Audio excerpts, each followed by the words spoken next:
you, Aldo. Right now, something else is happening, which isn't meant to be happening. Thank you so much for your kindness, Aldona. Aldona and the Albion Art Club recently visited us on the island. Most of you won't know, we moved from London. I spent 40 years living in London, and enough was enough. I'm sorry. I'm from Hampshire originally. I'm a Hampshire hog, not a Londoner. And we just had enough. We just had enough. So we now currently live on the idyllic Isle of Bute in the Hebrides.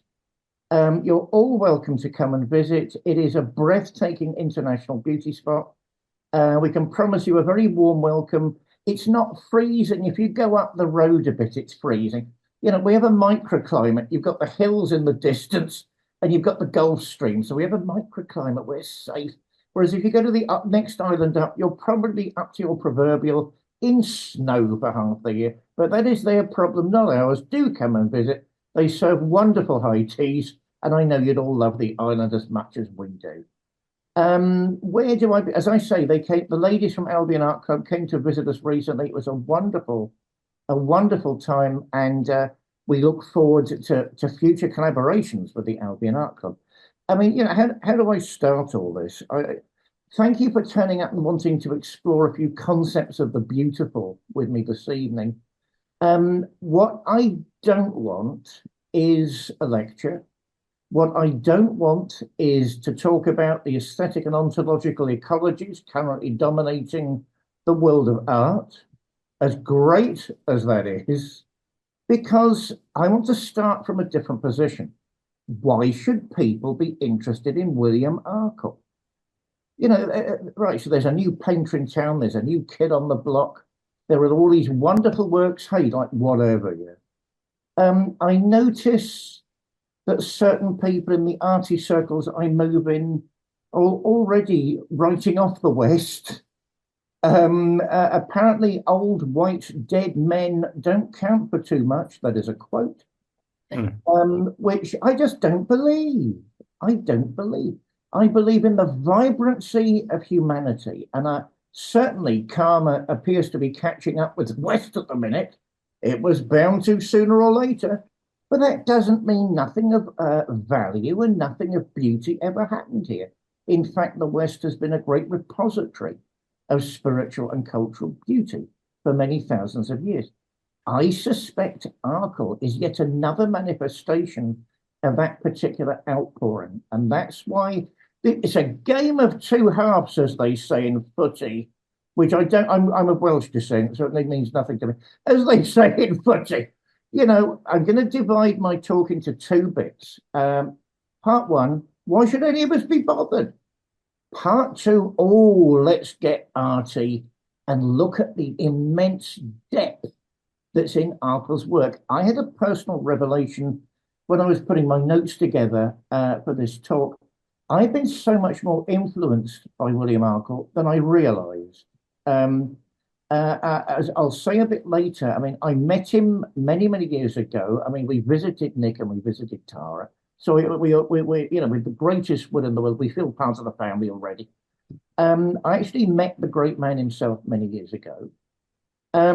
It was a brisk meeting, which I'll explain a little later. But I didn't realize I'd been involved in this oeuvre for all that time and what an influence it had on my own work as a poet and dramatist.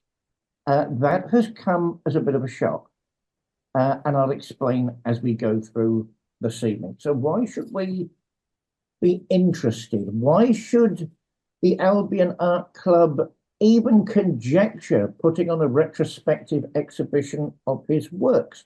They recently had a meeting in Westminster in Parliament, which was very well received, I hear. And discussion had already started. You know, when the ladies came up to visit us, we had sort of explored very loosely the idea of getting an exhibition together. And maybe that will go ahead, maybe it won't, because what we don't want is basically a large room with empty chairs. We want a large room full of people who are enthusiastic about someone they should be enthusiastic about. And I think Arkle fits the bill on every single occasion. Now, am I going to be hampered by two blood relatives of his who are in attendance this evening? No, these are my opinions. I take them or leave them. There we are. You know, it's what I've got from the work. It's what I've got from meeting Nick and Tara in person. It's what I got from meeting William. It's from looking at the paintings, reading his remarkable books. They are remarkable. They are remarkable. They're not pop psychology. They're not, you know, shallow esotericism, which dominates so much of this market. They are something else entirely. Therefore, am I going to be apologetic or unknowing about sort of aspects of his biography? No, because that actually doesn't touch upon what I'm doing this evening. It may touch on a larger work I'm planning. I think I told Nick and Tara, I'm planning a much larger work about William and his whole oeuvre later this year, early next year. These things take time. But that's when I will maybe get some insecurities back about not knowing the depth I need to. But that is in the future. That is in the future. So what am I saying? Take what resonates with you from what I'm saying this evening. You know, enjoy somebody's point of view, somebody's perspective. Disagree. If you disagree and want to say something, of course, please save it to the Q&A session at the end. Otherwise, it gets incredibly messy. But, you know, it's my view. It's my view. And I hope I'm doing justice to the material, because that really is my main concern this evening. I mean, I also need to say this is one of two lectures on artists I have been personally involved with. The other one is Haralambie G. Arostikov. Now, let's look at William Arkle, painter, philosopher, poet, composer, playwright. When Nick told me that, my mind was blown. I sort of suspected it, you know, astral vibes. I sort of suspected it.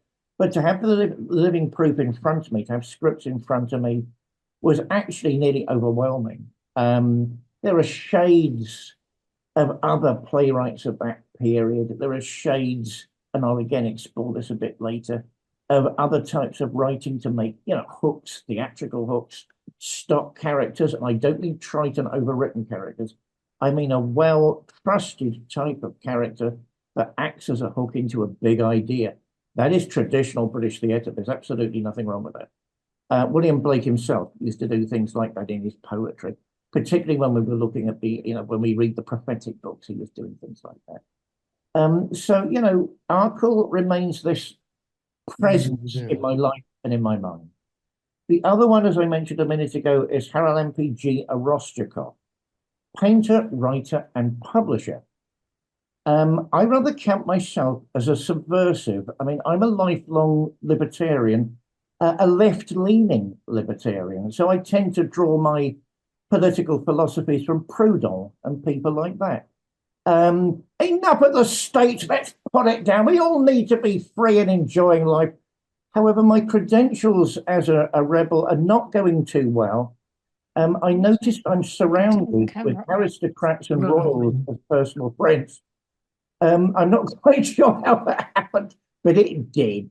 You know, Haralambie is not only a brilliantly gifted abstract expressionist, I believe that's how he designates most of his work. I'd say something along the lines of conceptual expressionism, but that's turn the camera. You know, that's you know, we'll save that for some other time and the next lecture, which I hope will be roughly at the same time next month. Haralambie is of noble birth and has rank, as does his long-suffering partner Diana. I think Countess something. So that will be another look at revolutionary people, believe it or not, continuing next month. Haralambie wins my attention. I did a TED talk with him at one point. We interviewed each other on stage. It was great fun.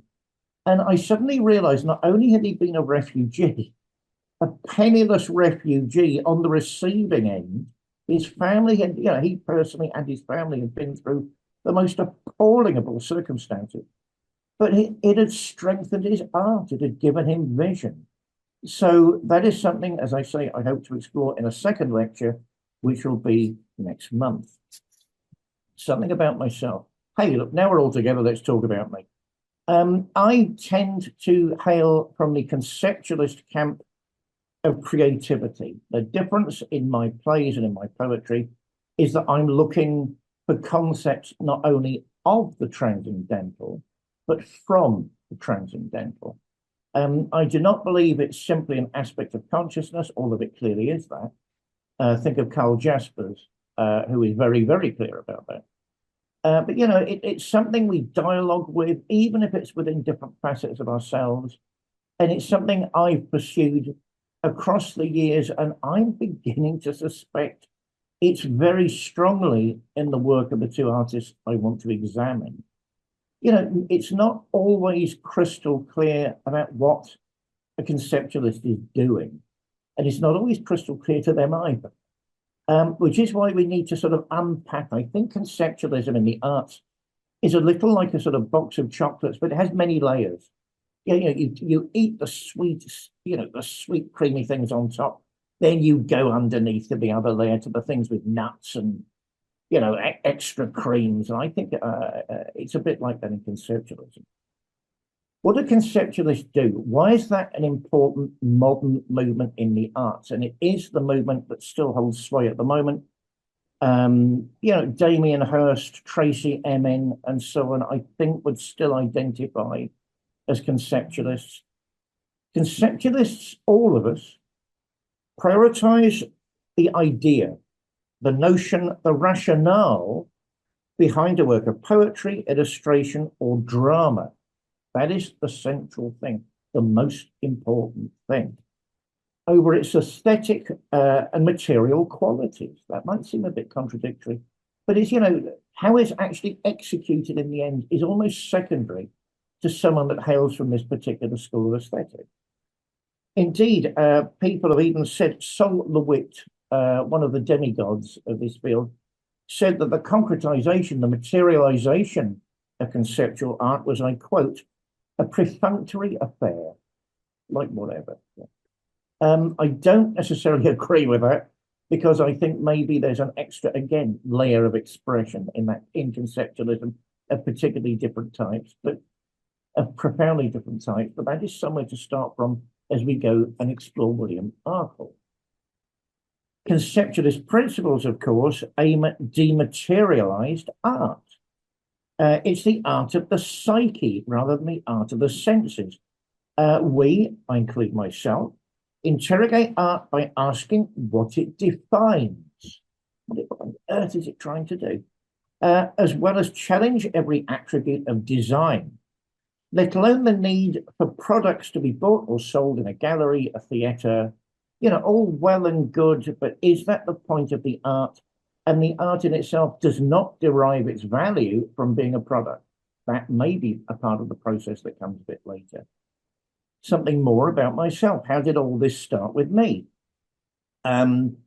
Weirdly, I'm sort of linked in with the Wittgensteinians. Ludwig Wittgenstein, Austro-British philosopher.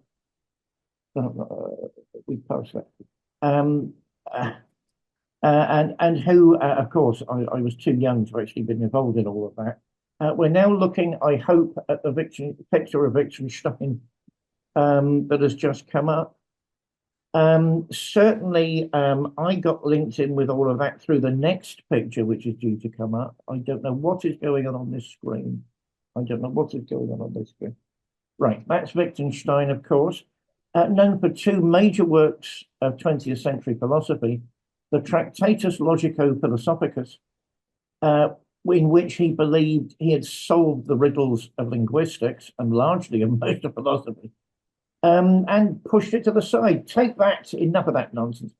But years later felt, well, maybe no, there are, again, other layers to all of this, and wrote the book that personally obsesses me and has near biblical status for me personally, the Philosophical Investigations, excuse me, which goes much more deeply into the mystery of things in themselves. For Wittgenstein and the Wittgensteinians, it's all about language, the language we use in our communities, the language games, as he called them. I think that's been a disaster outside philosophy. It makes it sound trivial and unimportant. In the context of the time, that may have been groundbreaking, but time moves on, and now it makes philosophy and philosophers sound trivial, which most certainly Wittgenstein and his followers are not. He was by training something of an engineer, like building aircraft and so on, designing and building houses. Therefore, he wasn't exactly a wafty candle, but his work gets very, very highfalutin and, dare I say, transcendent. My meeting with him and his thoughts was through the second picture that's coming up now, Norman Malcolm.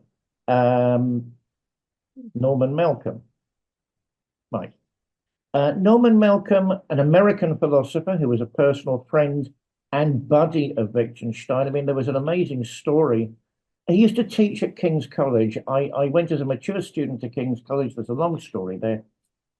He used to hold classes. He was absolutely fearsome. And everybody, no matter what their age, was terrified of him. But there's a famous story that surfaced whereby he and Wittgenstein were incredibly drunk one night, probably on their way back from the Eagle and Child in Oxford. And Wittgenstein pointed to a configuration of stars, a constellation of stars, and said, "That looks like a W in the sky," to which Norman Malcolm replied, It could be upside down. It could be referring to me. It could be an M." To which Wittgenstein replied, "Don't be so bloody silly. Of course it's not." That's no reflection on the caliber of Norman Malcolm, a ferocious linguist, an absolutely unbelievably astute analytical philosopher, but everybody's using language as the litmus test. What is language doing? We are animals that use language. That's the primary point of all of this. My own other entry, and much more sort of personal entry, is by the absolutely incredible D.Z. Phillips, Dewey, as we all used to call him, a Welsh philosopher and theologian.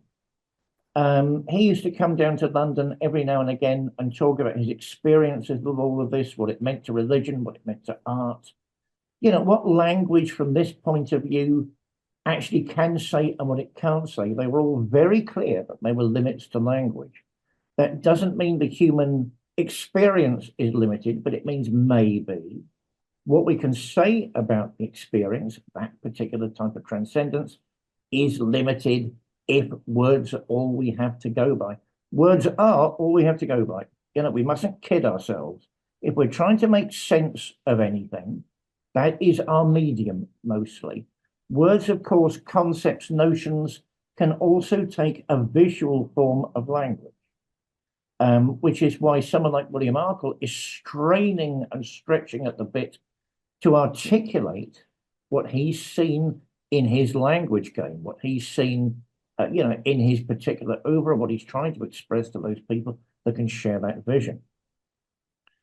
We are now moving down to someone I think is important in this, excuse me, oeuvre. I didn't want to include a picture of Marcel Duchamp. Marcel Duchamp, of course, though not a Wittgensteinian, is very into conceptualism and, what words can say and what they can't say. What are the limits to our experience as human beings? What is it we're missing? That was Marcel Duchamp. Many people have thought he was the greatest artist, along with Picasso, in that particular period, maybe ever. It was those two that dominated the arts world. Maybe. I mean, they didn't go far from dominating it.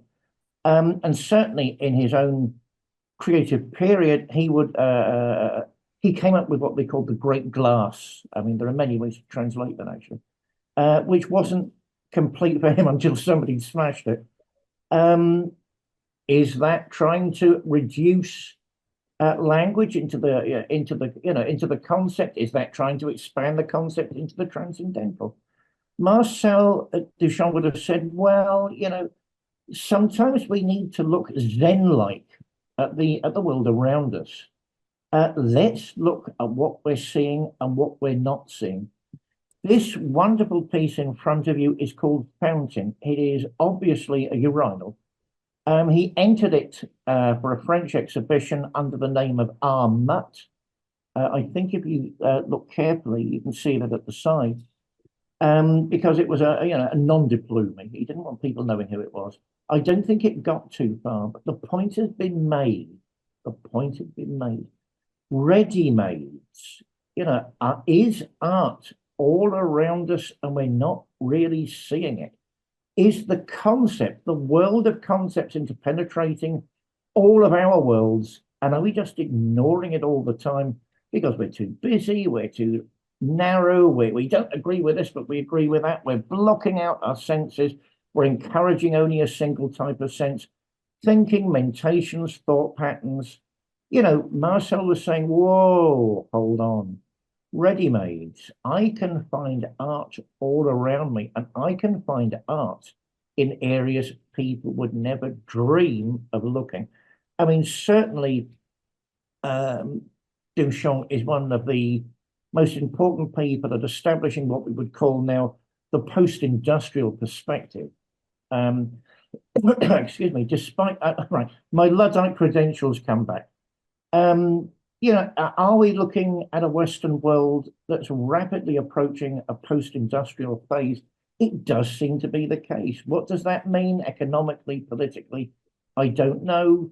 But certainly the fallout of that lack of direction is beginning to manifest all around us. I don't want to start getting political.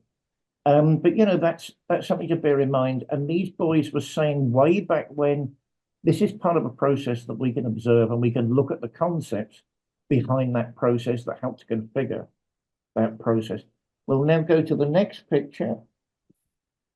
Three Chairs. That is by Joseph Kosuth. Oh God, I wish I'd done this one. I wish I'd done this one. The only physical chair is the one in the middle. It is actually a chair. The one by the side of it is actually a photograph, a picture of a chair. And on the other side of the chair is a definition from a dictionary about what a chair is. So, what may look trivial and unengaging on the outside is actually raising all sorts of cognitive questions. It's actually raising to us, what do we see and what don't we see? What has the starfish to do with the star? What has a lamb got to do with anything in the cosmos apart from itself? Not trivial questions. What are we seeing and how much does it make sense? For a Wittgensteinian, and I'm beginning to accept my place in that weird little tradition, that those are huge questions because they verge on the mystical. Conceptualists, of course, must include people like Yoko Ono. Oh God, please shut it down. I actually like Yoko Ono. I actually like Yoko Ono. Of course, the spouse, did they ever get married? I can't remember. Of John Lennon, of Beatles fame. She was a conceptual artist in her own right before they met. Most memorable thing, I lost the record many years ago, sadly. I was trying to collect objects of conceptual art from very early on in life, and there was a record she released, which was basically her screaming, Britain, you killed Hanratty, which is the last person we executed. Then she screams for a minute and a half. Is it trivial? Yes. Is it funny? Of course it is. What else is it? What else is it? Is it a wake-up call? Is it somebody saying, whoa, somebody's dead now? That's okay, isn't it? No, it's not. No, it's not. No, it's not. And I can reason with you and I can debate with you and nothing will change. So let's make art. Let's make a concept. Let's make a bridge from where we are to this terrible, terrible, terrible truth. People get killed by the state and sometimes wrongly so. I also need to talk about someone I've got a grudging respect for, Marina Abramovich. I first came across her work through spirit cooking. I think that's what raised her profile to international proportions, and the big hoo-ha that surrounded that. I mean, Maria Abramovich is a classic conceptual artist. She's a performance artist. She pursues uh, um, what do they call that? Suffering art, the art of suffering. She pursues shock art. That's it, shock art, and she also pursues endurance art. One of my favourite funny things from her is where she was actually sat in an exhibition for a couple of days staring at her viewers. And people were invited to sit the opposite side of a table from her, and she would stare at them. What she's trying to do, of course, is reverse the process. You're staring at art, well, art is staring at you. But it was the spirit cooking stuff that raised her to eminence, and she is an eminent person. Um, Lots and lots and lots of layers to that particular one. Certainly, it was an art exhibition and an art project. She had a lifelong interest in the esoteric and the occult. For her, if we take her at her word, and why shouldn't we take her at her word?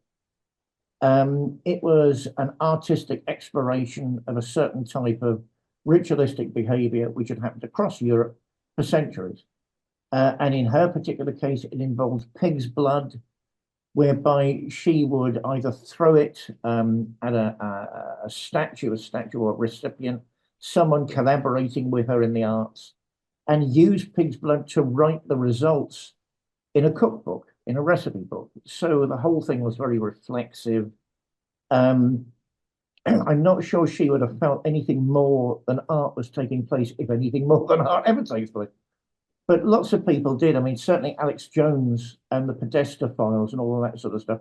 Someone in the White House was seen to know someone who was invited to one of these exhibitions, because that's what they were, a happening, as they used to call them. And Alex Jones and his, I don't dislike Alex Jones, and his ilk suddenly started saying it was black magic and Satanism. I'm not sure it was black magic and Satanism. But in the arts, I suppose every bit of profile lifting helps. So that happened. I mean, by the pundits around her, she didn't really fight back as much as I thought she should have done. No, that is not happening. That's not what I intend. And sort of it spiraled out of control for a couple of months. People forgot her much more serious work because of that, sadly. It was all put in the shadow, including the fact she founded an institute, the Marina Abramovich Institute, devoted to the exploration of conceptual arts, sometimes with a deliberately aesthetic, esoteric meaning to them. I've not had the chance to cross swords with them yet. I am hoping to at some point, because that's mind-blowing conceptualism. Somebody said years ago, the only trouble with conceptualism is the concepts most conceptualist artists examine are boring and pedestrian, and they're really easy peasy. Marina Abramovich is a perfect example of where that stopped and where the whole benchmark is raised to a much higher level. So what am I looking at really this evening? Religious art, the concepts of religious art. Let's go to the next slide. That is not the next slide. Oh, forgive me, I did that differently. I want to add something on about Abramovich.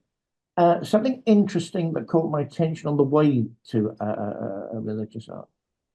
She is Serbian by origin, but if asked, she doesn't say she's Serbian. She says she comes from a non-existent country, a country that's disappeared. She means Yugoslavia. And that got me thinking too about discourse and language.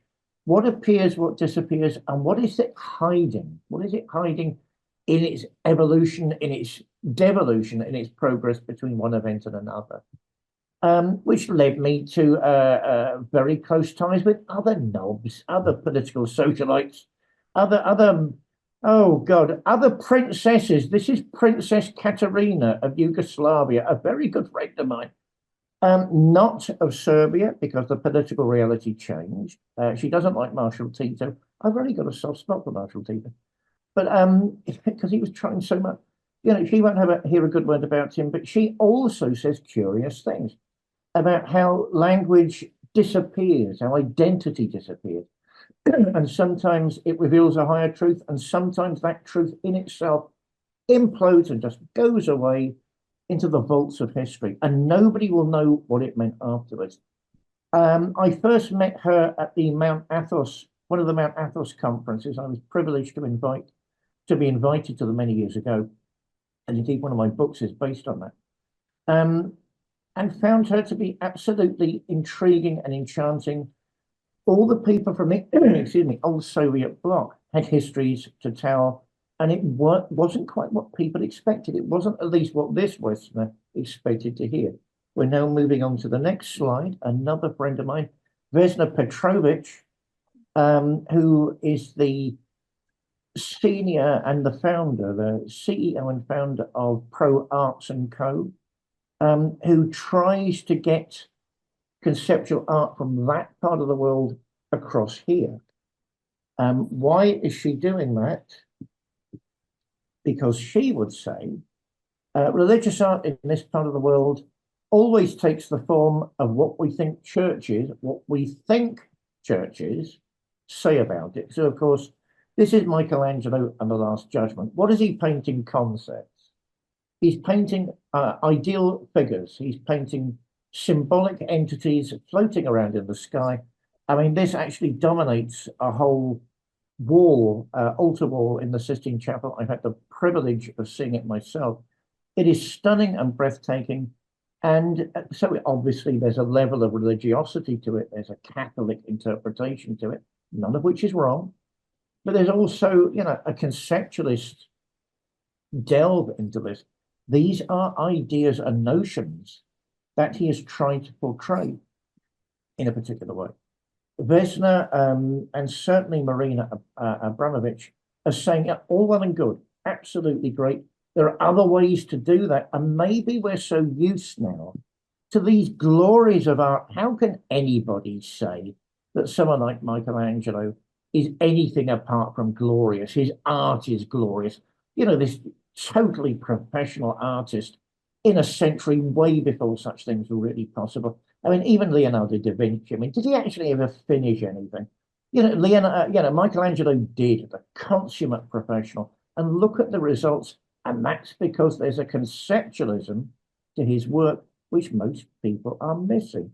We will now move on to why I think conceptualism needs to be expanded and why we're all looking in the wrong part of the world to get to it, and why William Arkle is so misunderstood.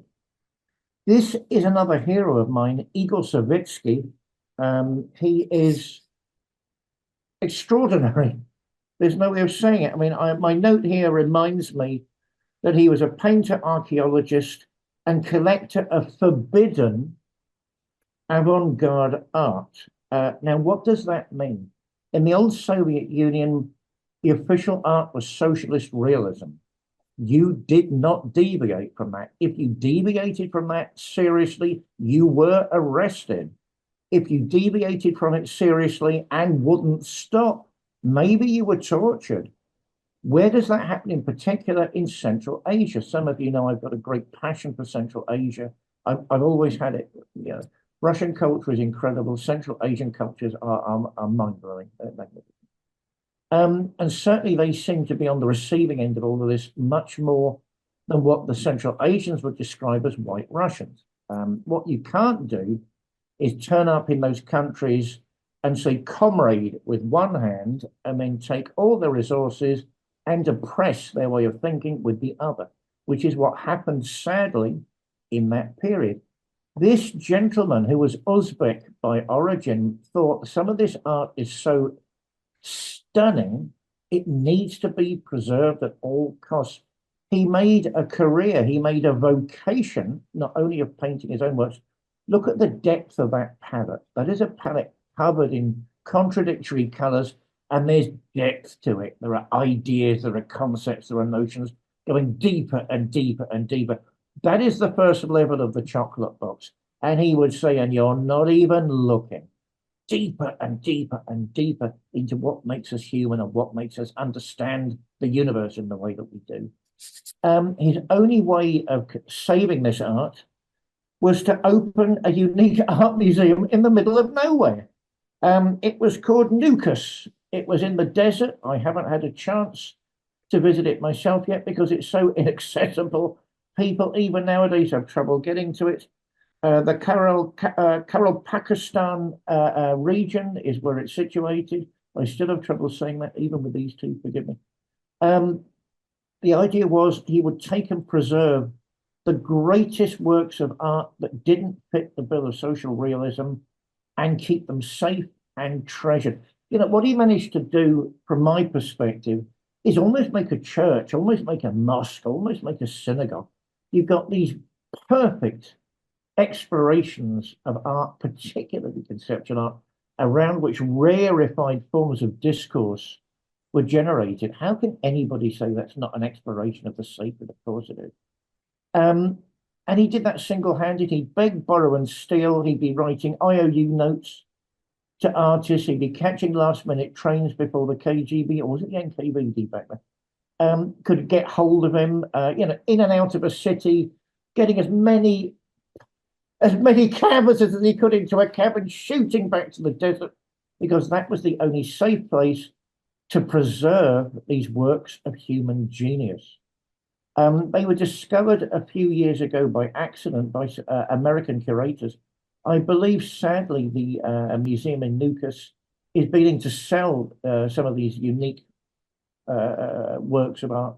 You know, they're breaking up the collection. I do hope that doesn't go too far, because it is what it is in itself, and a testament to human freedom and the religious imagination, the conceptualist imagination. So that's why I think William Arkle is anything apart from an old white dead man. The same energy, the same enthusiasm, the same soul is burning in him as it is in Abramovich and it is in Savitsky. We will now move on to the next page. This is where I met William all those years ago. 67 coming up to 68. So I'm dating myself. This was at the first Mind, Body and Spirit Festival in Olympia, London in 1977. I remember it to this day. I remember all the little stalls and all the weird and wonderful people that were congregating there. I remember the two Sufi stroke dervish dancers that kicked all the events off. Their performance was so good, esoteric dervish thinking. Wow. And the black magician or the white magician circle each other and confront each other. For someone like me, that was sort of astonishing. And thinking maybe not much could compare with that, until I discovered this tent, like a yurt. It's like a Central Asian yurt in the middle of Olympia. We walked in, I was with a couple of friends, and there you are, smack. What's that wonderful modern word? Gobsmacked. Around the walls, around the surfaces, were major works of art by William Arkle. Some were almost luminous in the lighting. Some were dark and mysterious, almost hiding away. But everywhere you looked was a window into the world beyond, was an opening, a door into the conceptual. I was stunned then, and I'm still stunned now. It wasn't what I was expecting, and it wasn't what most people think William Arkle is doing. I think they have him quite down as sort of, nice guy, did a couple of pretty paintings. There we are. Good on him. But there's so much more going on for anyone with eyes to see and ears to hear. We'll now go to the next slide. Why am I so certain I'm correct in that analysis? Because of people like Colin Wilson. Colin Wilson, of course, I suspect is known to most of you. I know I've got some Central Asian friends on this chat. If you don't know the works of Colin Wilson, please acquaint yourself. You will enjoy it very, very much indeed. Prolific author, novelist, angry young man. Oh my God, they need to come back. And one of the new existentialist philosophers. Now, my dear friend Joseph Bartholomew wants me to say at this juncture, shades of William Blake. Actually, he comes up a bit later anyway. Shades of transpersonal psychology. Yes, I know. But it was wonderful things that Colin Wilson said about Arkle that I've known for years and still resonate me. I quote, "A true mystic and visionary, not words that Colin Wilson threw around lightly." Excuse me, as well as one of the, quote, "half dozen most remarkable men I have ever met," unquote. For someone like Colin Wilson saying that, we've got to start pulling ourselves up by our bootstraps and asking why. The angry young men, these were people who felt nothing had changed after the Second World War. Should everything have changed? Yes, absolutely diddly squat had changed. Why was that? I'm angry. I'm angry with the way that British culture just recircles and recycles everything in itself and never changes and adapts. Do I think, along with young Joe Bartholomew, that he's the equal of Jean-Paul Sartre? Joe started a Facebook group, if you're interested, saying who was the better philosopher. Actually, I don't think that. I think they're very different. And they looked at very different phenomena. I mean, their interpretation of the existential, the raw facts of life is different because they start from different positions and they build a case around that particular position. Also, I find Sartre, to use the Parisian way of addressing it, a lot more literary, a lot more sort of creative in one sense. Wilson, I don't read Wilson for that. I read him for the analytical. I read him for the let's get our hands dirty and pile on in and see what we can discover. I read The Outsider early on. Actually, was quite impressed with it. It got a huge amount of bad press. People tend to forget that nowadays. When it first came out, from people who hadn't even bothered to read the book, that came out also. But it didn't stop him. I mean, he ended up writing 100 books, something and thick books, not weedy little skeletons. I we know loosely his wife. I mean, Colin wasn't passed on a couple of years ago. We know loosely his wife, who said, "What he used to do?" I mean, how is that possible? Unless you've got ghostly hands assisting you. Colin Wilson didn't. He didn't give in to that. He put himself in the zone. That's a direct quote. And just sit down in this regularity of life that he created around himself, and right, and right, and right, and right, and right, then stop and get on with the rest of the day. Curious, curious, curious religious inspirations. Immanuel Kant comes to mind with that sort of thing. This entirely ritualized life that he wouldn't dare break, otherwise the work wouldn't be achieved. Did Kant, did Kant, did Wilson have full lives?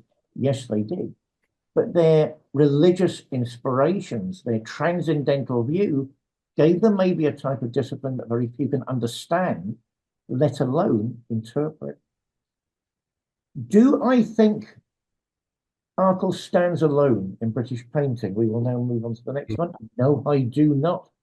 Conceptualists aren't meant to be interested in influences. Oh, darling, and he painted this and she painted that. I am interested in influences.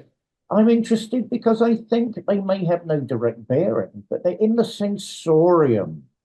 They're in the cultural and spiritual atmosphere of a country, of a city, of a town. People may consciously draw upon these things. Subconsciously, it may slip into your mind. Or maybe it's something that you repulse. That's nothing to do with what I'm saying, but it's still somehow there. It's part of the equation. Partly the problem is no one is looking to contextualize William Arkle in a way he should be contextualized. This, of course, is by J.M.W. Turner, English romantic painter, printmaker, and watercolorist. This is the Fighting Temeraire. Is that important in itself? But I'll talk this evening. No. Although if you don't know Turner too well, I strongly advise you to get acquainted. William Blake came up to him once in an exhibition and said, "This is vision." To which he pretended to be more prosaic than he actually was, to which the much more prosaic Turner said, "Oh, I thought it was painting." That is Turner brushing aside rivals. Turner tended to see himself as a magical creature. There'd always be dirt under his fingernails. And what was the dirt? Burnt umber, crushed gold. It was the dirt of a professional artist, the dirt of a visionary. He saw himself as a magical creature. In fact, the newspapers of the time were constantly criticizing him for that. But look at the work, look at the results, look at the colors, look at the shading, this bold celebration of phenomenology, this unbelievable shading of color with color with color, images and concepts which float across this sea of color, which we are then told we need to interpret ourselves. That is one of the origins of conceptualism. Am I saying Turner was a conceptualist? No, I am not. I'm saying maybe absolutely unbelievably, he's one of the people, one of the ancestors that put that block in place. We're now going to the next picture, and you'll see why this is important in a moment. This again is by Turner, and it's Fishermen at Sea. The clash of good and evil, light and dark, yes and no, right and wrong, something unpleasant and sugar. Look at the way the colours used, the bursting through of the light, the hope in this terrible, terrible, terrible maelstrom of people at sea. Dark colours that do nothing apart from frame the light. Isn't that breathtaking? We'll move on because I want to make a point. We had all sorts of copyright issues with The Son of Man by Magritte. It used to be in the public domain, but now it has a private owner. Therefore, I was reliably told, please don't use that as you might be infringing copyright. I take copyright rather seriously and don't want to tread on anybody's toes.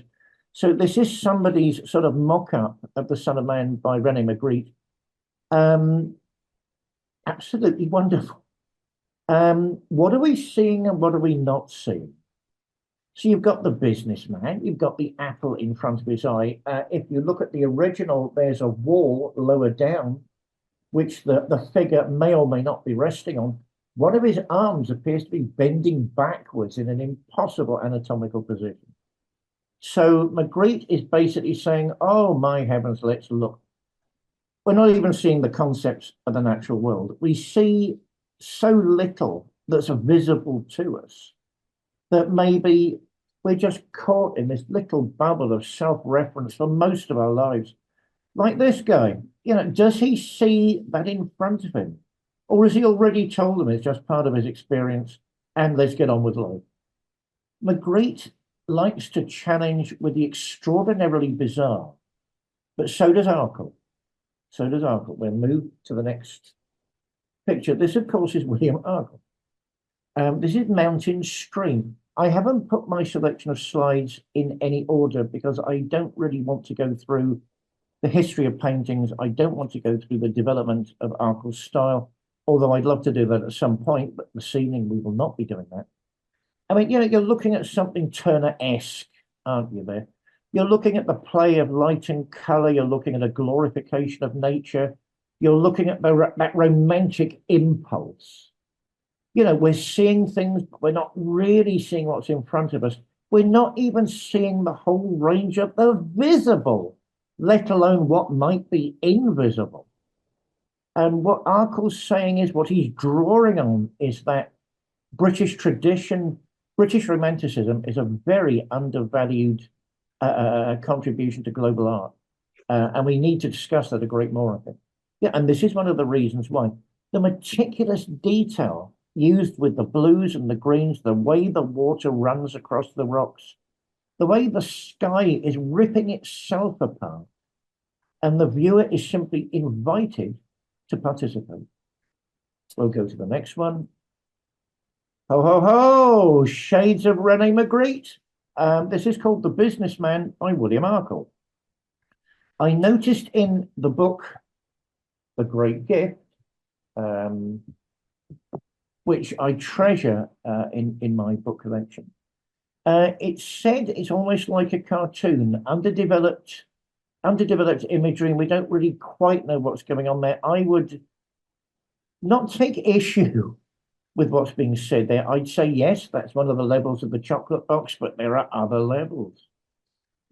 The businessman, who is the presence by the side of him, bearing flowers, not only the sign of a lover, but the sign of welcome, the sign of invitation.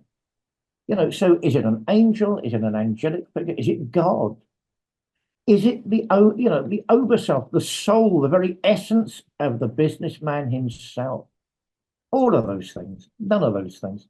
It's the same impulse that was pushing René Magritte to say, ho, ho, ho, ho, ho, that how much of the visible world do we see, let alone the invisible? For me, this goes a step beyond Magritte, because the invisible world is courting the businessman. It's enfolding the businessman. It's hugging the businessman. It's not this cold, indifferent other dimension. It's an interactive force and series of forces that are part of the businessman's life already, but something he either willfully or not simply doesn't wish to engage with at that stage in his life. Moving on to the great gift. That's me holding up the book. I can't ever resist. That's the theatrical side of me coming out. Do forgive me. Getting myself into pictures. I don't know why I'm looking so quizzical there and a little like Professor Lombardo, the art raconteur. I don't know why, but I'm proud of it. A remarkable book. If you haven't got one, if you haven't seen it, please do. A huge selection of Arkle's works and an explanation not only of most of the paintings, but the general view of what Arkle himself said he was trying to do. I do, along with other conceptualists, say the artist isn't always the last word on what the artist has done. That is not to take anything away from the artist. You know, how many levels of consciousness, subconsciousness, super consciousness go into the creative act? I don't know. You know, layer upon layer going downwards and upwards. Sometimes the artist is so embroiled, is so captivated by the moment, they don't really see what they've done themselves. And it takes art critics, it takes commentators to come along and say, oh, well, I can see all this going on as well. For me, The Great Gift is a beautiful book and a good place to start, but very far from the end of the journey. We'll move on to the next picture. This is Arkle's theology. For me, it's summed up in that picture. The father and mother. What is the concept behind that picture? And isn't it beautifully done? These two celestial presences in sort of a muted, eggshell blue, shining their light upon the sort of chaos around them. And there's chaos, but there's order. Are they bringing order? Are they enforcing order? Or is it all in their plan anyway? Arkle was very taken by the fact that, we must see God as our father and our mother. Certainly that was already a definition in Christian Science. They openly talk about the Father, Mother, God. And some of the great Christian mystics have spoken about that. That these two dualities in the Godhead, that it simply is not simply male. How could the Godhead be simply male? And their light and their wisdom, their power is shining on the world beneath them. So you have the two aspects of God, which we as human beings understand, that unified divine reality in two ways, as a mother and a father. I'm an old Catholic. I mean, in many ways, the Virgin Mary, modern depictions of the Virgin Mary have become the feminist, the feminine face of God, the female face of God.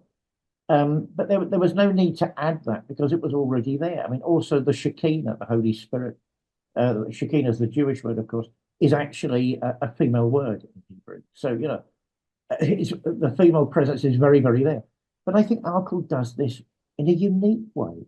It's the anima and the animus of Jung. It's the Oedipus complex of Freud. All these competing genders and sexualities and the harmony that might underlie all of it. What we are in ourselves, what was it Jung used to say? Every man has a woman, every woman has a man inside themselves. These are far from trivial thoughts, and this is far from a trivial painting. I heard somebody say once this was chocolate box art. I don't know how that's justifiable. The use of the colors themselves in itself is extraordinary. Look at the depth of blue in that water, the vibrancy of the different greens. The darkness is unrelenting but powerless in the face of this celestial light. A true icon on a religious level of the Father, Mother. We'll now go to our next picture. The firstborn. When I was putting these slides together, these pictures together, it suddenly struck me how Christian William Arkle's artistry actually is. More like Gnostic Christianity, I suspect. I hope Pam's listening to that bit.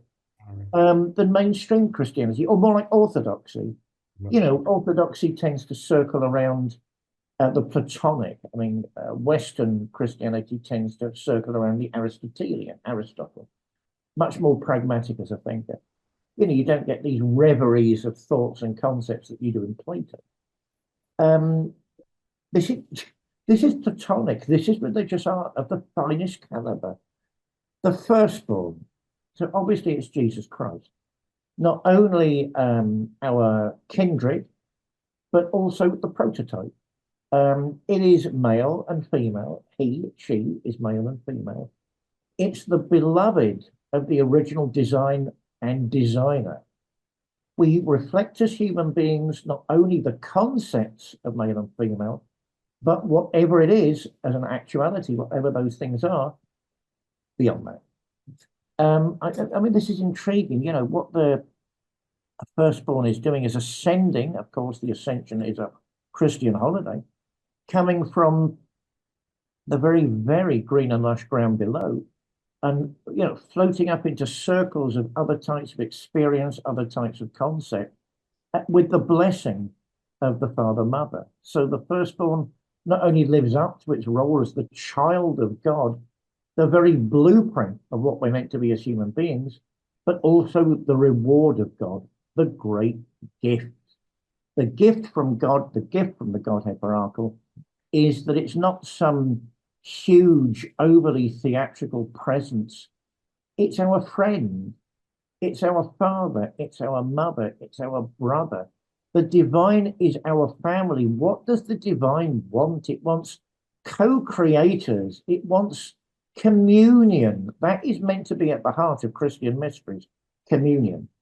It wants to be with lovers and friends and, you know, all of those people that will surround it with the great gift of friendship. For me, that is overpoweringly strong iconographic art. Moving on. Holding geography of consciousness, of course, that is Arkle's religious testament. I think that's an important description. It's written in the form of philosophical essays. Of course, his training as an engineer clearly comes out in that book. But you know, let's not minimize the R word. Let's not minimize religious art and the place it has in culture, and the power it's had as a leaven in the bread of culture. It goes systematically through what Arkle is trying to achieve, what his arguments are, how they all fit together. And again, I strongly recommend this book to you if you haven't read it so far. It is a masterpiece of looking within ourselves in a new way, in an almost scientific way, as well as stretching beyond that, looking at the concepts without the apple in front of us and raising ourselves into greater concepts within. We now move on. This again is the first one, I suppose. Behold the man, ecce homo, as Pontius Pilate said about Jesus Christ when he was presenting the crippled and arrested figure of Jesus Christ to the crowd. Behold the man. A question that's never been answered. You know, what is truth? I notice in the Gospels, Jesus Christ does not suddenly lapse into a philosophical argument. Well, you know, since we're here, this is what the truth is, but remains weirdly and stubbornly silent. It was Kierkegaard, the philosopher, that pointed out that basically people there in that situation aren't arguing about the truth. They're stood in the same room as the truth. And the truth doesn't need to unpack itself. How could it? It is what it is. This wonderful figure, again, of the Christ, because that's clearly what he is, speaks to me with that level of strength. I mean, you'll notice his companions, human beings like us, enjoying time with this archetypal human being. The hands are touching earth. There's almost a sort of saintly gesture. I mean, certainly the mudras, as the Hindus would call them. You know, the gestures in religious art are incredibly important because they reveal extensions of the conceptuality behind the word. So the foot is very firmly of this archetype on the earth. But he's looking down at his friends, he's looking down at his co-creators, and he's inviting them very lovingly to join in his life. You notice behind this figure, there's a city. What is it Blake said? A dark satanic mills. There's a worldly city behind him, which may or may not help this process, possibly not. But that's not the point. The point is the humanity of the process. We are loved, and that will win the day. We move on to the next picture. I wasn't sure how to bring this up. I couldn't find the sort of picture I wanted to find about this one. This is called the classrooms. Are we all on the same level of spiritual understanding, or are we learning as we go along? Excuse me, if we're learning as we go along, then like every school in Britain, there are different classes for different age groups. Some are in infant schools, some are in, they're just coming up to secondary education, some are in the sixth form. The classrooms is basically William Arkle's assertion that we've got to be less hard on each other. We're all in our own unique position. We're all in one of those worlds, one of those sensorium, which is making sense to us because of the inner struggle, the life that we've led, the external struggle. We understand the world from the position that we're in a particular classroom.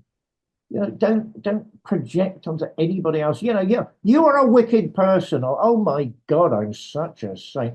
Don't do it. Don't do it. Don't do it. Where are you? And try to understand the idea, because it's all about consciousness. The classrooms are about attainments of a different type of consciousness and how we resonate with a particular world and sphere on the way up. Everyone in infant school, remember, is expected to get to the sixth form sooner or later. For Arkle, that's not only a natural, but a mystical process. So I'll move on. That is called the Rainbow of Spirit. Wow. I mean, for me, that brings in the colorists. There were a group of Scottish artists. I think it was the Scottish that started it. They were colorists. They believed in colorism. That basically the color in itself was a symbol, was a concept. And therefore they would explore the color not only of the external world, sometimes even in trenches in a war zone, but also what it means in terms of their self-understanding, and of course, ultimately, their religious understanding. I mean, look at the way the Christ presence is a rainbow, all inclusive. It embraces everything. So it's human, it's not human, it's more than, and it wishes to raise us up, to inspire us, to lift us to a new understanding of diversity, but with inclusion. So it sort of harks back to the classroom. Stop judging and lead your own life and find your own truth and progress from where you are. And share the joy, share the color in what's around you. I love the way he's used pink. Yes, I'm gay. Therefore, I'm bound to like the way he's used pink. Even my bow tie is pink. I love the way he's contrasted it with the blues and the greens. And for me, the whole thing is like the sort of this icon, like this mandala of inclusivity. I think it's beautifully and very, very strikingly done. We move on. Where do I begin with this one? When we visited the Arkles, I not only purchased 2 original Arkles, which we would not be without. We haven't found the right frames for them yet, but we wouldn't be without them. And I needed a cover for my most recent play, and I couldn't think of one. It was actually Nick that came up with this idea. This is called The Manna Within. It's, again, communion. It's the Last Supper. It's the Christ figure pointing to the food, the sustenance, the reality within ourselves. What is communion? What is the bread and the wine? Well, these are spiritual substances, aren't they? They're qualities that we feed on, that we feast on inside ourselves to make us grow and become stronger and expand as spiritual as physical beings. That for me summed up what I was trying to do in my most recent play. And I thought when Nick suggested it, it was just perfect. The inner world. There are lots of people nowadays, even in the world of psychology, that are trying to say there is no inner world. It's all some sort of makeshift theatre. You think there is, but there isn't. There are whole sorts of arguments that kick that into touch, which we can't go into here because of time, sadly. Let's put that to one side. Maybe we'll get back to it at some point. This is beautiful because of the internal reality it's trying to depict. We move on. So it became the cover of my most recent play, Women in Mayhem, which is basically a play of three acts where we're looking at female entities, not always the protagonist, who are in a different world and trying to express that particular world according to their own understanding. Hence, I'm quite willing to say Arkle was very, very much at the back of my mind when I was putting this script together. We move on. I love this one. Treasures of the Soul. Now you've got the youngster, the young whippersnapper, feet on the ground. But what's he looking at? All these swirling patterns, all these, colors that are contrasting, contextualizing each other. He's building his inner world of experience. He's building it from what he's gone through as just part of the course of life, and also what he's decided to put himself through. Therefore, there's an egg, there's a scintillate, there's a soul, there's the essence of him forming in front of him and inside of him. The greatest treasures that this life has to offer may be filtering away the bad experiences. I've yet to meditate on that personally myself, because I sort of sense there's something else there. But ultimately, of course, the dark forces loom because we're in an evolutionary process. It's not simply a Manichaean light against dark, good against evil. That, rather we're in a world of growing pains, and all the classrooms are simply worlds of growing pains until we reach that ultimate realization. We'll move on. Love this one because it's one of the experiences the whippersnapper has hopefully had as he's constructing himself. This is called Holiday. And I think that will speak to anybody that's just gone on holiday. Spontaneous, free thinking, vibrancy. If you're stuck in a traffic jam, but on the way to go to a high opera that you wanted to go to for months, or you're on your way to meet your boyfriend, your girlfriend, your wife, you're excited. The world isn't self-contained or small, it's vast, it's full of electricity, it's exciting. Look at the central figure who's hopping and skipping and dancing. What else would be the appropriate reaction? Almost going through a doorway, and look at the colors. Pastel shades, but vibrant in their shading. People relaxing and looking maybe into the distance. Flowers blooming, clouds, forming lovely cotton balls. The whole thing is about excitement and happiness and enjoying the moment. You will never be able to go much further unless you can learn to enjoy the moments. I noticed in the great gift, the book, it said very analytically that, of course, sometimes we try and recreate those moments as human beings. But of course, that's doomed to failure, isn't it? You'll never, what is it Heraclitus says? You'll never jump into the same river twice. It's not possible. And it's nice maybe to try, but it won't work. But, don't fixate on that. Don't worry about that. Get new experiences with your loved ones, new experiences with all that you hold dear, and try and learn from there. Be open to the spontaneity of life itself. We'll move on. Bound to like this one. It's called The Poet. I take it that is the poet, the head, the face that's floating above the world of phenomena. In a serene Buddha-like bliss, I noticed. There are all sorts of things going on in that painting, including sort of, the umbra, the shades of darkness which he has learnt from. But he's looking at lighted scenes beneath him. He's looking at figures. I notice a couple sitting on a bench there and just enjoying the moment. I notice somebody feasting. The ordinary moments of the everyday that are never simply ordinary moments. We will move on. Why am I saying all that? Because, I mean, this Turner-esque painting, which is called The Flower of the Soul, makes me remember all those things I learned. I used to go to the Buddhist Centre many years ago. It's behind Victoria Station in London, and was had some wonderful experiences. I mean, Christmas Humphreys used, I think he was one of the originators of that establishment, a formidable human being. I mean, I had the privilege of meeting a formidable human being, Miyoki Oni, who was a German Zen nun who had been trapped in the war in Japan. So she decided to go to a Zen monastery. And what's the first thing they teach you in Zen? You see the world, but you don't see the world. And maybe if you start looking, then all of this weird, wonderful, expanded stuff starts, and hopefully you'll go back to seeing the world in some sort of ordered and creative way, some sort of, systematized and structured way, but not in the same way. You won't have lost the light, you won't have lost the illumination that you found during that journey. This for me is an encapsulation. I would love that as an icon. I would love that as a mandala in our home. You've got an ordinary thing, not the prince of flowers, not the empress of flowers like the rose or a lotus.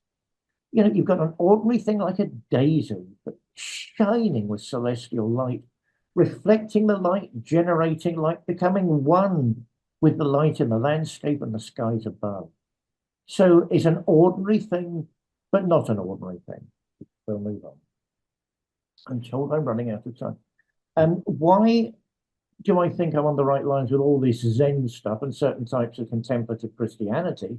Because of this one. The shores of eternity. Now, that's clearly, I mean, what are they? Sweet peas in a vase, pieces of fruit, your classic depiction, the classic painting of a still life. But they're the shores of eternity. Why are they that? Because we're staring eternity in the face the minute we see the ordinary in front of us. And that's, excuse me, one of the most important lessons of the classrooms. We are not asked to, not all of us anyway, to live extraordinary and bewildering lives. We're not asked to do that. We are asked to pay attention and enjoy the journey. We are asked to do that. So is that simply a vase of peonies, or is that a choir of angels, as William Blake would have probably said, singing to God? And I think the latter is probably true. Again, something Turner-esque. I mean, music in landscape. For me, it was important to include that particular image because of the contrast. Again, we're not looking at dualism, philosophical, theological, or otherwise. We're looking at an interplay. What Arkle is not doing is dodging the darknesses of the existential. Only a fool would do that. And of course, he was in the Royal Navy. So I think my stepfather was in the Royal Navy. They tend to be very down-to-earth people, but also illuminated geniuses. I went to the Fenton Foundation in 1978. How about that for dating myself? And met Eileen and Peter Caddy. Peter Caddy are two of the founders of the Fenton Foundation, the Fenton community. Peter Caddy, of course, had been in the Air Force. And it's become no surprise to me across the years that people in the military services not only have a very great decency within them, mostly, not all the time, but mostly, but they also have a mysticism inside them. They've seen the raw part of life, but it's made them aware that's not the whole of it. It's not the complete description. That's not the whole experience. That's what's going on here. We're not looking at a clash of opposites. That's the concept that's dogging the modern West. This struggle between two opposites. That's not what Arkle's saying. Can that manifest sometimes? Can that concretize sometimes? Yes. But you're missing the greater context. You're missing the bigger picture. Because the darkness in this picture is folding into the light as much as the light is folding into the darkness. Lao Tzu and all that Taoism, there's no yin without yang and no yang without yin inside them. And this is what we're looking at, beautifully depicted by a master of his art and craft. We'll move on.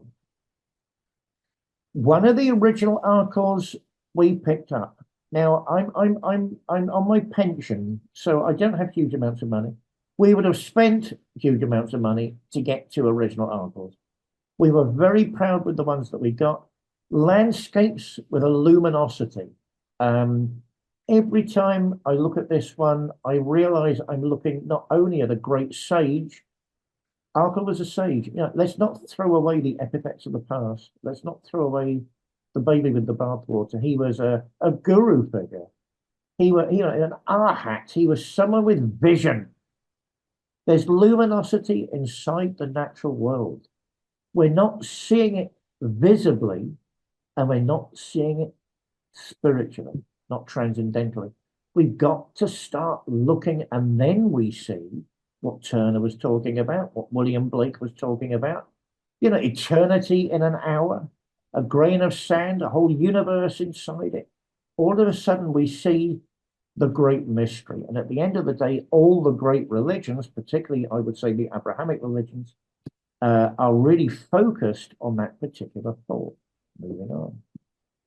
That is our other original William Arkle. I love that because of the trees, the way they're dancing. They're not being blown. They're not being misshapen. They're dancing in the environment they find themselves in. You know, it's like a ballet. The trees are dancing with each other in some sort of celestial and terrestrial ballet.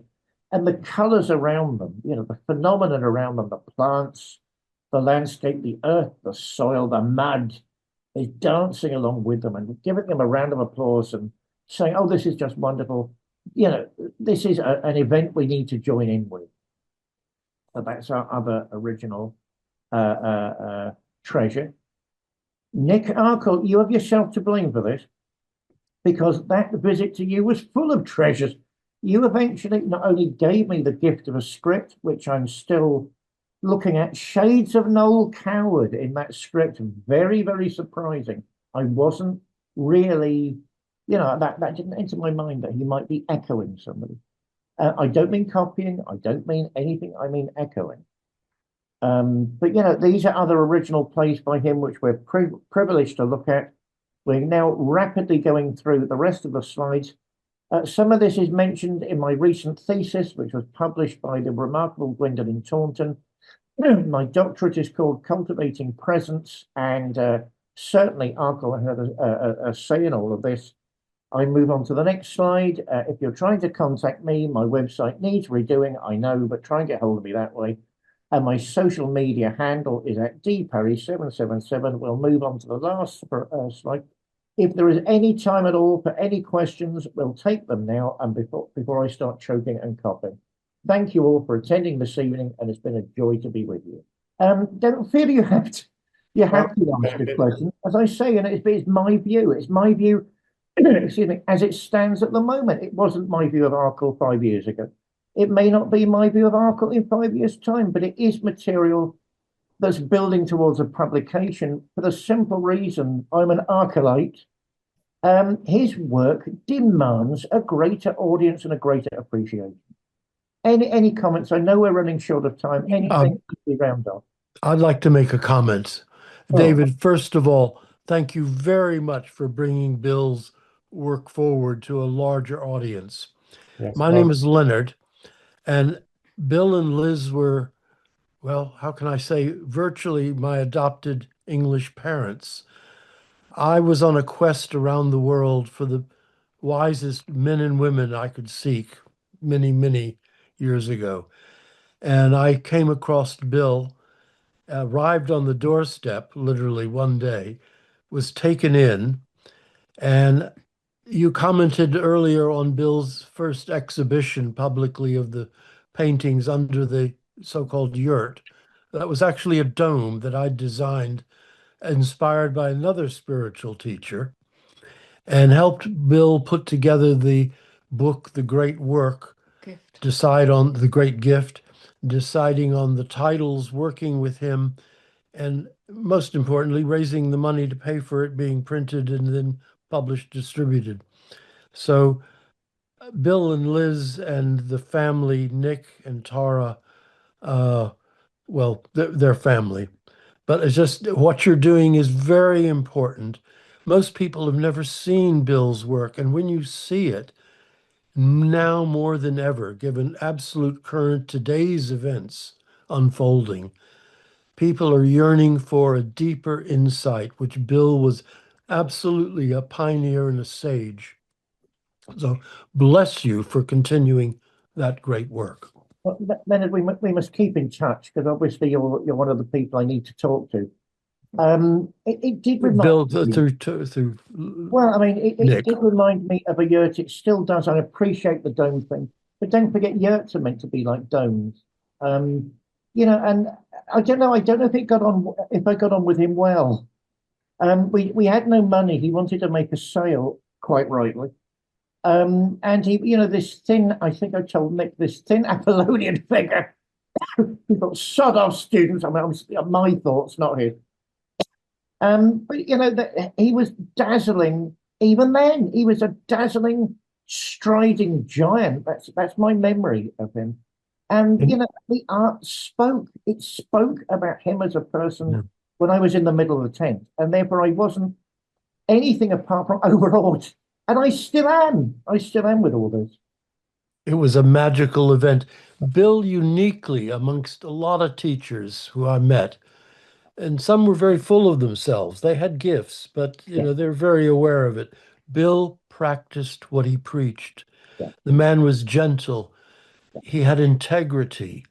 He had insight. He was truly one of the most remarkable people I've ever had the privilege to meet on this planet. So continue yeah. your work to share it with as many as you can. Well, Leonard, as I say, thank you so much for that. And yes, I strangely found it a passion of mine over the last couple of years. It's sort of gaining in momentum at the minute. His work really does need to be a lot more appreciated. And but well, the art world, particularly in the art world, because there's a certain strata there that he can easily fit into and innovate. Nobody's really discussing that at them. So Yeah. if I've got a calling with Williams art, I think it's that. Stop brushing it aside. There's a huge surplus of information that I'm deeply grateful for. I'd just like to say something, David. Well done. It's a fascinating talk. I loved your insights. Thank And I just wanted to say that with regard to Leonard and the festival of 1977, we're repeating this exhibition in you. London at Olympia in 2027.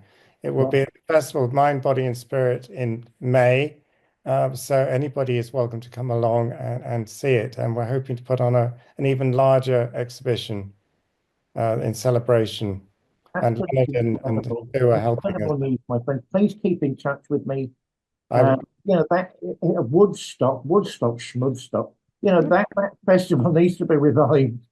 And it yeah, needs to be, that was Woodstock. That was the spirit behind Woodstock, it was was a great festival. creativity, interesting people getting together. I remember weird and wonderful music the whole day. Yeah, Yeah, they, rekindle that flame. I think that's a wonderful idea. yeah, yeah. And I loved your comparisons with Turner as well. I could see Yeah. that in the paintings you chose. Yeah, I had the biggest trouble I had today was the selection of the sun because there are so many tangents you can go yeah, down with it. yeah, I yeah. thought, that there were certain things that needed to be brought out, particularly with sour pusses like McGree's, Yes, because there's almost a similar aesthetic impulse at work there. yeah. I think I stunned Nick and Tara into total silence. That wasn't nice. No, no, it's been fascinating. There was a surrealism to my father's earlier work. Yeah, He went through different periods, as you know, and there was definitely a streak of surrealism in his early work, which sort of refined and evolved into a my later style. deeply dear friend. As I say, I've got this bit between my teeth at the minute to Yeah, say these are strands within Williams' work, and they really need celebration and understanding. It yeah, amazes me that more people in the world of arts aren't engaged with it. It astonishes me. Exactly. Yeah. No, I agree. It's quite a shame that we don't we have tried to bring his work to a wider audience, Yeah. and Tracy Emin loves his work because Yeah, she loves Blake. she loves Blake. And she finds his work very honest and very true. And we were surprised because we didn't think she would like his work, but she really does and really, really did enjoy it. But Well, like you, David, we don't understand why there isn't why people aren't falling over themselves, because there's so much in the We work. went back to his old college in Bristol, the Royal West of England Academy and the RWA, and we were indulged for a while, but we didn't get as far as we wanted to because he left early and wasn't considered an academician. As a result, so they couldn't really do much, which is a pity.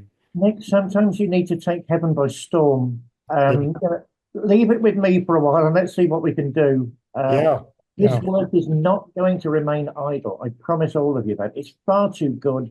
And it says something about the flowering of British artistry in a very unusual way. yeah, And yeah. why I feel privileged to be handed that chalice.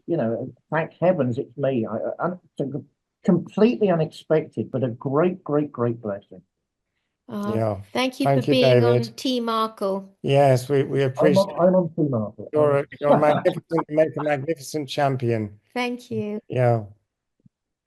A Gnostic bishop of my acquaintance has been stunned into silence. That's unusual, Pamela.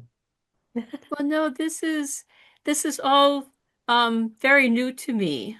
I wasn't familiar at all with his work, so I really don't have much to contribute, but I'm really intrigued, and I've been writing things down and taking notes because since I've retired, I've been very much more interested to be able to indulge a passion in art. So thank you very much, David, for all the insights and for introducing me and all your work on here.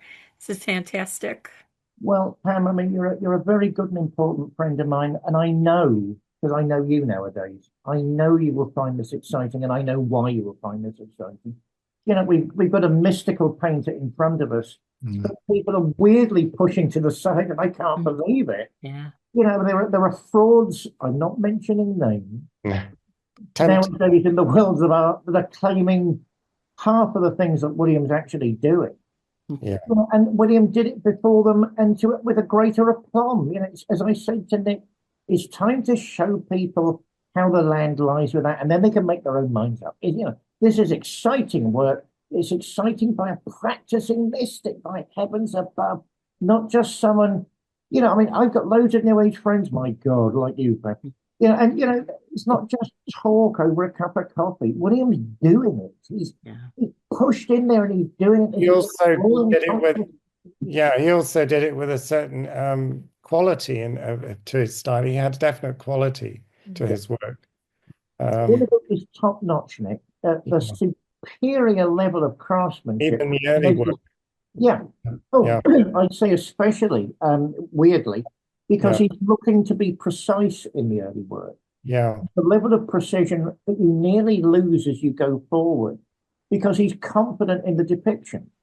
Yeah. And you think, my God, how did he get that sort of confidence? It's interesting because I've still got his notebooks from his days in the Navy when he was drawing his shipmates on board and had time to sort of practice his drawing skills. And even then you can see his style has started to evolve. The way he creates heads and the imagery.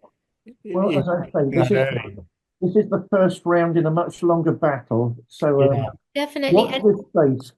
David, we are going to start, and in fact, Leonard and Sue have been amazing in supporting this project going forward for the exhibition in 2027.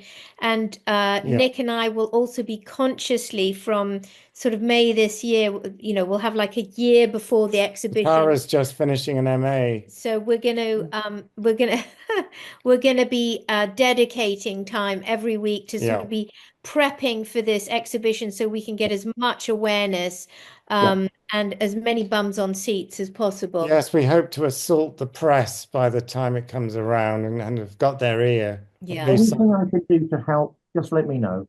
Oh, please. Well, yes. Yeah. Anything you can do Really to help us assault the world and let them know that William Arkle is in a non-Trump kind of way. Cometh, William Oh, no, Cometh. no. I've gone out of my way not to mention politics this evening. Yes, quite Good, well right. done. How dare you? Well, you two know how difficult that is for me. So, but we managed to get there. And I think we better round off because someone is looking at me now with supper in their eyes. Yes. But as I say, anything I can do to help as humanly possible, let's bring art to the center stage because Yeah. Arkle deserves that at this juncture. He really does.